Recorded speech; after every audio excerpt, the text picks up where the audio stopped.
আসসালামু আলাইকুম বন্ধুরা। আজকে আমি শারীরিকভাবে অনেকটাই অসুস্থ।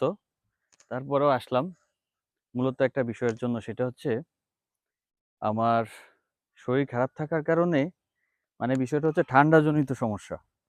তো হঠাৎ করে মনে পড়ল যে আমার খামারের মধ্যে তো তুলসী গাছ আছে।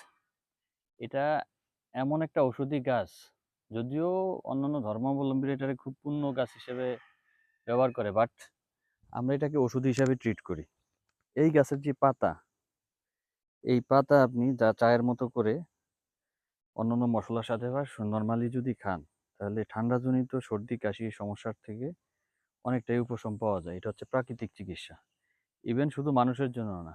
এটা যদি আপনার বাসায় কোনো হাঁস মুরগি থাকে, সেটাও এই পাতার বাটা যেই জলটা আছে বা পানিটা, এটা যদি ৩ দিন বা ৫ দিন খাওয়ান, হাঁস মুরগিও অনেকটা সুস্থ হয়ে যাবে প্রাকৃতিকভাবে। কোনো ওষুধের বাড়তি প্রয়োজন হবে না। তো আমি আজকে এটা নিতে আসলাম। এসে আরেকটা জিনিস পাইলাম যেটা খুব আ কার্যকরী, আমাদের বনে জঙ্গলে থাকে। সেটা হচ্ছে, এটাকে বলে জ্যৈষ্ঠমধু গাছ। এটা প্রাকৃতিকভাবে তৈরি হয়। অনেকটাই এই গাছটা আমার আজকে প্রয়োজন।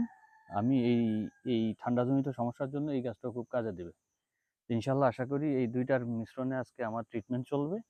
আমি আর কোনো ধরনের ঔষধ খাবো না। প্রাকৃতিক ট্রিটমেন্ট নিবো ইনশাআল্লাহ।